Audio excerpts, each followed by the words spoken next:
નવસારી મહાનગરપાલિકાની વિકલાંગ વ્યવસ્થા આજે પાછા સામે આવી ગઈ। નવસારી એપીએમસીની એક્ઝેક્ટ સામે ડમ્પરના પેંડા રોડમાં ખાડા કરીને ફસાઈ ગયા હતા। આજે રોડ છે તે નવસારીથી સુરત જવાવાળા તેમજ નવસારી સુરત ટ્વિન સિટીને જોડવાવાળા મુખ્ય માર્ગ છે। આ રોડ નવસારી મહાનગરપાલિકાના વિસ્તારમાં આવે છે અને એપીએમસી જેમાં 24 કલાક મોટા વાહનોની અવરજવર રહેતી હોય છે।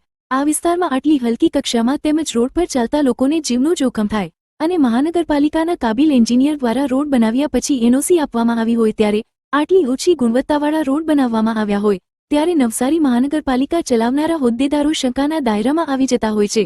જનતામાં પણ આવી ઘટનાઓ પ્રત્યે રોજ જોવામાં મળી રહ્યો છે।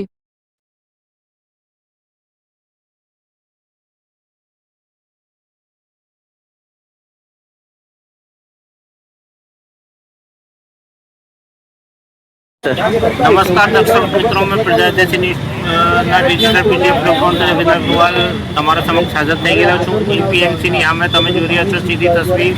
અહીંયા ખૂબ જ મોટો ભૂવો પડી ગયેલો છે અને ટ્રકના જે પછાડીના ટાયર છે નીચે અંદર ખાડામાં ધસાઈ ગયેલા છે। હમણાં ચોમાસા શરૂઆત થવાના થોડાક દિવસમાં એને નવસારીમાં આવી રીતે ઘટના જો બનતી છે ખૂબ જ એ ગંભીર ઘટના છે અને એના પર જે નવસારી મહાનગરપાલિકાની જે બોડી છે 1 વર્ષથી કામ કરી રહી છે, રોડો બનાવી રહી છે, તો એ લોકો એના પર સંજ્ઞાન લેવું જોઈએ।